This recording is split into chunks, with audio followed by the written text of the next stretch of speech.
What's up, everybody? Hope you guys are having a good day. I'm here with Andy Garcia. He was a co-founder of Inspire Cuba and current secretary of the board of directors. He's also a third-year law student at UF. And although none of this information in the video is going to be legal advice, I am going to be asking him some questions about the Wetfoot, Dryfoot policy and the Cuban Adjustment Act. And so without further ado, Andy, thanks for being here. Thank you for inviting me. Yeah, no problem. So can you just tell everyone real quick, what is the Wetfoot, Dryfoot policy and when did that policy change? All right, so I'm going to start. It changed in 2017 before President Obama left office and passed on to Trump. And the Wetfoot, Dryfoot policy was basically an executive order by the President of the United States. So not a law? Not a law. Right. It had the force of law when it was implemented, and that's why many people say, oh, that the law was changed, but it wasn't a law, it was an executive order. So any president could take it away, and any future president can reinstate it back if they wish to. And it was an executive order that basically put all Cubans into the United States, meaning that they allowed the Cubans that did not have a visa to come into the United States to still come in without the visa and stay here in the United States for a period of 1 year and 1 day, so that they could become eligible for permanent residency through the Cuban Adjustment Act, which is a law and is still in place. So it was kind of a buffer period. It allowed for a buffer period of that 1 year and 1 day before the Cuban Adjustment Act could take place. Right. I mean, the Cuban Adjustment Act would still take place for those Cubans who are eligible, meaning those Cubans who went to the United States legally. Right, and that's one of the requirements of the Cuban Adjustment Act. So the Cuban Adjustment Act requires the Cuban to be admitted into the United States, to have a admission by an immigration officer.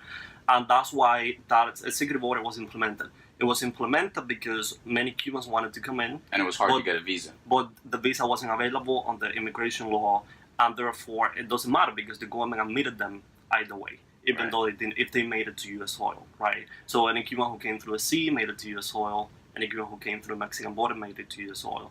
They wasn't made it to the United States. Yeah. Okay.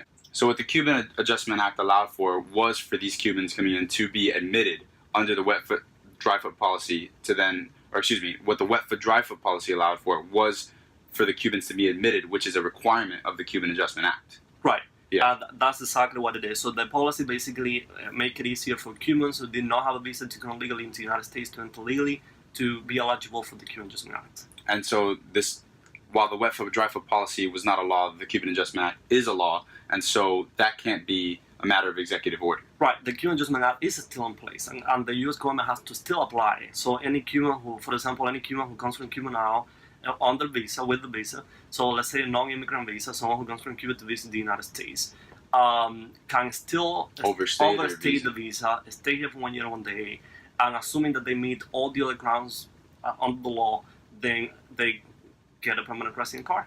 Okay. They get to stay in the United States. Very cool. Yeah, I think that cleared it up for a lot of people. And so, one thing that I saw in the news recently was that for the first time in I think seven years, or first time in a long time, during the month of April, the U.S. Coast Guard did not intercept any Cubans trying to make it to the United States from Cuba.